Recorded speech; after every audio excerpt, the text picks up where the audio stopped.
Happy Monday.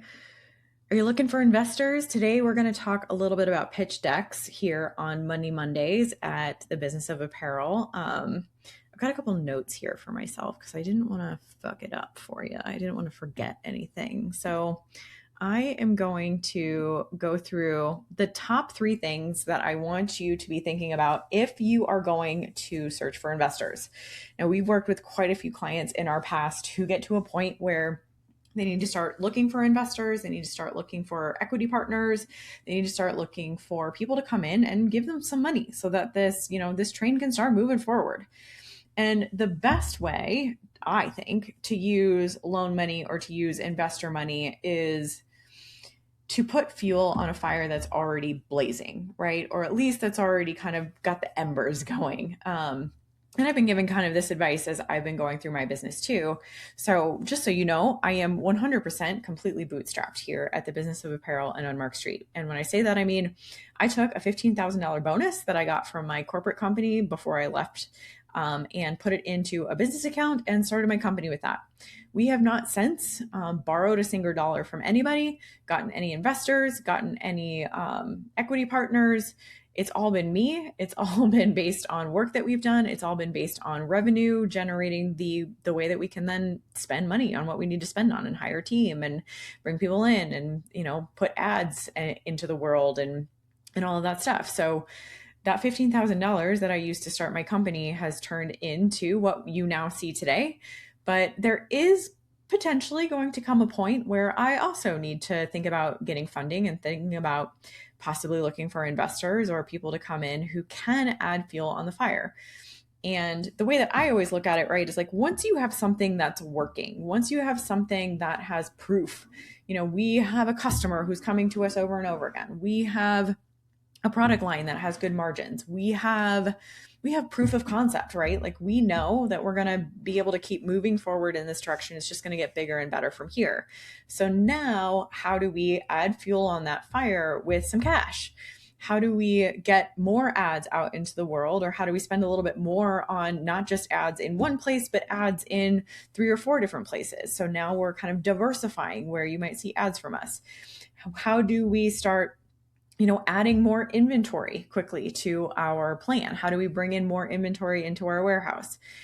A lot of times, if you are looking for investors for a startup idea, or if you're trying to get a loan for a startup idea and you don't have proof in the pudding quite yet, what I've found is that my clients have a really hard time getting the funding that they want or need because there's no incentive for that investor or for that bank to lend you that money, right? They want to make sure that they're getting their money back. And so if you don't have those kind of statistics, it can be really hard.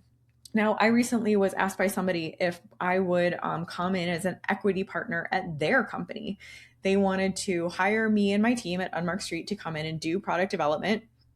And they wanted to do it as what they called a partnership. Now, I believe we come in as really strong partners with anybody that we actually do work for, even if you are just coming into the board. So we believe that we are your board of advisors, 100%. We take that very seriously. You've put in the hours, you've mastered the fundamentals, and your brand is no longer a passion project. But somewhere along the way, the hustle that got you here started to feel like a trap. You're building a business, not just making clothes, and you're starting to wonder if you'll ever crack the code to consistent, profitable growth. What if I told you that industry's top brands aren't just working harder, they're working smarter, with a clear blueprint for everything from line planning to streamlining their supply chain? This is the insider knowledge that's typically kept behind closed doors, but now it's accessible to you. Introducing The Board, an annual membership designed to give you that strategic advantage.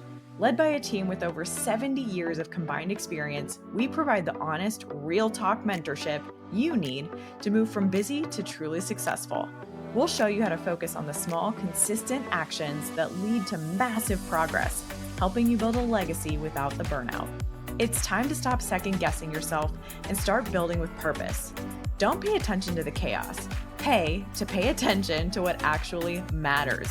Join the board and unlock the proven systems that will transform your brand. Go to thebusinessofapparel.com to find the option that's right for you. I can't wait to see you in there. we believe that we are a partner to you and a partner to your brand. However, if you're coming in and you don't have actual revenue sales that you can show me that I'm going to be able to acquire from you almost immediately, it's really hard for a brand like mine to be able to come in and be an equity partner or kind of take that sort of a deal. And I'll tell you why. And it's the same thing that I told them. I have to be able to pay my team, right? So if we're coming in to a new brand and they want us to do product development, I don't do all the work myself. I have an amazing team who backs me up. Jessica Kuzik is our lead product developer at Unmarked Street, and she makes an hourly wage. And 100%, I want to pay her for the amazing good work that she does, right?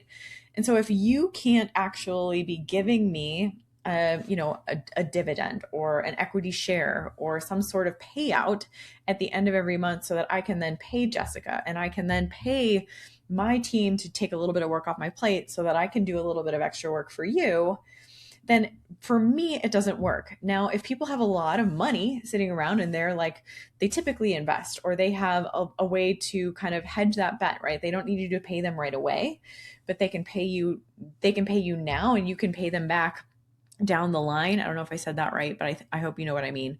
Then you can go to some different angel investors or venture capitalists. A lot of them have the capability of doing things like that. But if you're coming to a company like mine and asking for a partnership in way of I want you to do the work for me and in exchange, I'll give you a portion of my profits, that is something that we can discuss if you have profits already. So something that I'm going to kind of skip over today, because not all investors require this, but I'm going to kind of skip over the fact that if you're coming to a company like mine, or if you're coming to me, you need to have sales on a regular basis and you need to be able to show revenue. Now, the thing about it is that not all investors care about revenue yet. They want to know that you're going to be able to get to a good revenue. They want to know that you're going to be able to eventually pay them back, but some will be able to pay you upfront and then give you the time that you need to do that. But in order to get their money upfront, there are 3 key things that I want you to understand. Number 1 is the unit economics slide. This is like the foundation of everything that you need to be showing to them. They're going to want to know, what are your customer acquisition costs? So what does it cost you in the way of ads or in the way of marketing to actually acquire a customer? They're also going to want to then know, what is the lifetime value of that customer? And if your customer acquisition costs are lower than the lifetime value of that customer, you are in a good place, right? You're going to be able to leverage that. And so you only spend $5 to acquire a customer, but the lifetime value of that customer is $50. That's a really, really great return, right? The other thing that you want to know is your gross margin per unit. So we talk a bit about this ad nauseum here at the Business of Apparel. You need to know your profits. You need to know your margins. You can calculate all of those out, and you're going to need to share with them that you have a machine that's worth feeding, right? Between I don't have to spend more money to get a customer than they're going to actually pay back to me. And I'm not paying too much for my products. I'm actually going to make a profit on those products. If you can show them those 2 things, that's going to be really, really important, because that means revenue down the road, right? That means income and profits down the road. And if you've already got that figured out, that's going to be gold to an investor. The next thing that you want to show is what kind of traction are you making, or the key metrics and milestones slide. Now here you want to show a tight table of what you've done for the last 12 to 18 months, any kind of recent growth that you had, or any kind of recent successes that you've had leading into the next 18 to 24 months of success that you're projecting.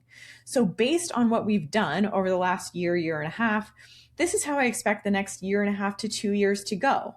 And if it looks good and you have recurring revenue planned and you have active users and you know exactly what it is that you have inside all of those graphs, you're going to be able to show them your next phase of growth and what's planned. Now, a good investor, I believe, would also come in and help you execute that, help you understand, if you have that plan on paper, if you're really bringing in an equity partner and an investor who's going to help you with that kind of piece of your business, that's something that they can then come in to do and help you execute against that plan. So this is a roadmap of how you'll reach the next success, right? And they want to be able to see that. They want to know how long it might take. They want to know that you have a plan to get there and that it makes sense based on what you've already done, right? You can't just say, oh, I have a plan to make $1 million this year. How? And what did you make over the last year? If you actually lost $200,000 last year, but you think you're going to make in profit $1 million this year, prove it, right? Like, how do those numbers make sense? You have to make sense of that. The number 3 thing is the use of proceeds slide. So this is basically your ask. I'm asking you for $1 million in funding. This is how I'm going to use that $1 million down to maybe the last penny. And you might need to show them all of your spreadsheets, how that cash flow is going to work out. You want them to be able to see exactly how you are going to use that money. So you and I both are kind of in this same boat. If this episode was helpful to you and you're thinking about going to get any investors or getting any funding, I'm starting to do my research too. So I wanted to share it with you. We're at a point where things are starting to go well, right? We're starting to see our flywheel work, which means like our referrals are leading to more clients. And those clients, because we do such a good job, become new referrals. And then those referrals lead to even more new clients. And then we do a really good job again. And that's how that flywheel has started to work for us. We're starting to see a little bit of a tipping point. And so we're hoping to be able to leverage that soon into the future. And what I'm starting to wonder is, should we add fuel to that fire? So I'm starting to do my research here. I'm starting to understand what it is that I also need to have buttoned up on my side of the business. And as always, I want to share with you what I'm learning. So that's what we got for you here on Money Mondays. If you like this episode and you think it could help someone else, please share it with them. Have a great week ahead. I'll see you on Thursday for the podcast, and I'll see you next week.